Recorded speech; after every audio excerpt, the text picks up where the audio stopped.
আজকে আমরা রেগুলার যেরকম ওয়েদার বুলেটিন দিই সেইটা তো দিচ্ছি, তার সাথে সাথে দুর্গাপুজো উপলক্ষে আমরা 2 স্টেজে ওয়ার্নিংটা দেবো, বুলেটিনটা দেবো। আজকে হচ্ছে ফার্স্ট স্টেজে মোটামুটি ব্রড আউটলুক থাকবে, আর সেকেন্ড স্টেজ সেটা মোটামুটি 3 তারিখ নাগাদ দেবো, তখন আমরা একটু গ্র্যানুলার স্টেজে দেবো, ঠিক আছে? তো প্রথমে ডে টু ডে ওয়েদার যেরকম ব্রিফিংটা দেয় সেটাকে দিয়ে দেওয়া যাক। তো ফার্স্ট অফ অল কোনো ওয়েদার সিস্টেম এই মুহূর্তে নেই, ঠিক আছে? কোনো ওয়েদার সিস্টেম সেরকম নেই। তো as a result of which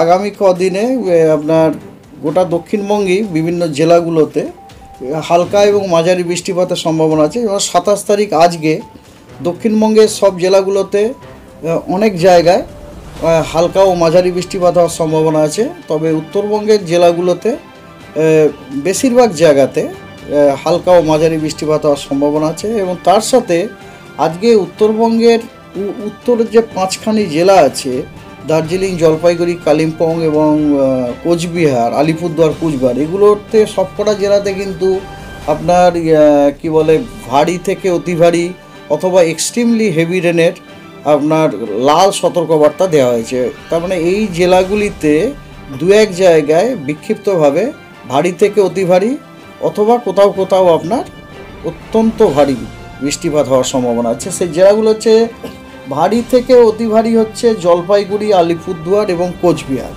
are extremely heavy মানে অত্যন্ত ভারী যে রেনফল 2-1 জায়গায় আইসোলেটেডভাবে, সেটা হচ্ছে দার্জিলিং এবং কালিম্পংয়ে। এগুলো এই যে ধরুন এত হাই ইন্টেন্স রেনফল আমরা কিন্তু অনেক জায়গাতে এক্সপেক্ট করি না। আমরা এটা সবসময় এটা হয় কি বিক্ষিপ্তভাবে 1-2 জায়গাতেই মাত্র। আর উত্তর দিনাজপুরের 2-1 জায়গাতে বিক্ষিপ্তভাবে ভারী বৃষ্টির সম্ভাবনা আছে। এবং দক্ষিণবঙ্গের কয়েকটি জেলাতে বিক্ষিপ্তভাবে 2-1 জায়গায় বজ্রবিদ্যুৎ হওয়ার সম্ভাবনা আছে। সেগুলি হলো 2টি বর্ধমান, বীরভূম, হুগলি, হাওড়া, কলকাতা এবং 2টো 24 পরগনা ডিস্ট্রিক্টে আজকে, ঠিক আছে? আগামীকাল বৃষ্টিটা একটু কমে যাচ্ছে। দক্ষিণবঙ্গের জেলাগুলিতে হালকা এবং মাঝারি বৃষ্টিপাত আমরা আশা করছি। কিছু জায়গাতে, অনেক জায়গাতে না, কিছু জায়গাতে হালকা ও মাঝারি বৃষ্টিপাত আমরা আশা করছি। এবং উত্তরবঙ্গের জেলাগুলোতে অনেক জায়গাতে আপনার হালকা ও মাঝারি বৃষ্টিপাত পাওয়ার আমরা আশা করছি। এবং 28 তারিখে কেবলমাত্র উত্তরবঙ্গের 3টি জেলাতে 2-1 জায়গায় বিক্ষিপ্তভাবে ভারী বৃষ্টির সম্ভাবনা আছে। সেগুলি হলো দার্জিলিং, কালিম্পং এবং জলপাইগুড়ি। অন্য কোনো জেলাতে কোনো ভারী বৃষ্টিপাত অথবা বজ্রবিদ্যুতের কোনো সতর্কবার্তা নেই।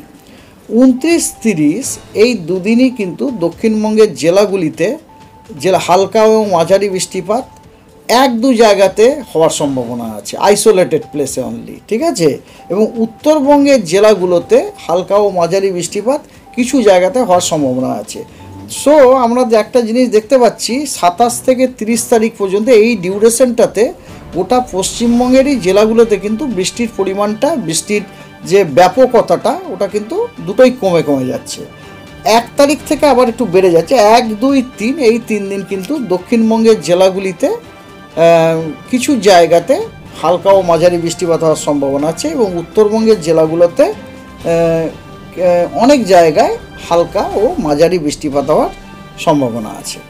এটা হচ্ছে আপনাদের, যেমন আমি রেগুলার ওয়েদার বুলেটিন দিই তা বুলেটিন, স্পেশাল বুলেটিন এটা, সেটা হচ্ছে এইরকম।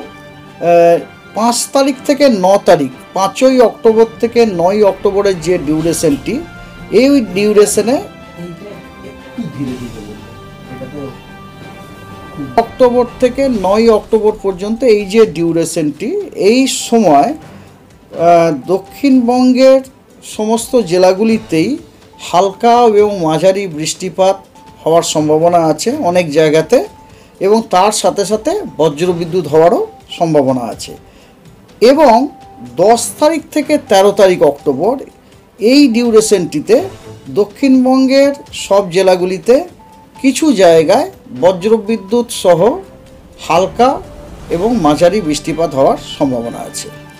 উত্তরবঙ্গে 5 তারিখ থেকে 9 তারিখ অক্টোবর এই ডিউরেশনে উত্তরবঙ্গের সব জেলাগুলিতেই অনেক জায়গায় হালকা ও মাঝারি বৃষ্টিপাত এবং তার সাথে বজ্রবিদ্যুৎ হওয়ার সম্ভাবনা আছে।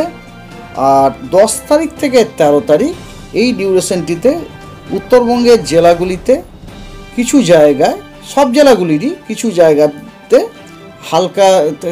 হালকা থেকে মাঝারি বৃষ্টি এবং তার সাথে বজ্রবিদ্যুৎ হওয়ার সম্ভাবনা আছে।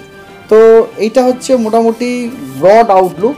মানে বোঝা যাচ্ছে দুর্গাপুজোর সময় আমরা খুব একটা বিশেষ ওয়েদার এক্সপেক্ট করছি না আর কি। মানে এই যে রেন যেটুকু আপনারা শুনলেন, এই রেনটা মানে খুব একটা হাই ইম্প্যাক্ট রেন নয় আর কি, হালকা মাঝারি। দুর্গাপুজোর সময় প্রতি বছরই হয়ে থাকে, কারণ এই সময়টাই ওই রকম। কোথাও হয়তো একটু বেশি ময়েশ্চার বা একটু লোকাল হিটিংয়ের জন্য হয়তো কিছুক্ষণের জন্য হয়তো ঠান্ডা শাওয়ার হয়ে গেল এরকম, কিন্তু আদারওয়াইজ পুজোর মরশুমে কিন্তু এরকম ওয়েদার আমরা এক্সপেক্ট করছি না যে সারাক্ষণ ঝমঝম করে বৃষ্টি পড়ছে বা ঘ্যান ঘ্যান করে বৃষ্টি হচ্ছে, আমরা বেরোতে পারছি না, নতুন জামাকাপড়। That we are not expecting right now. Thank you.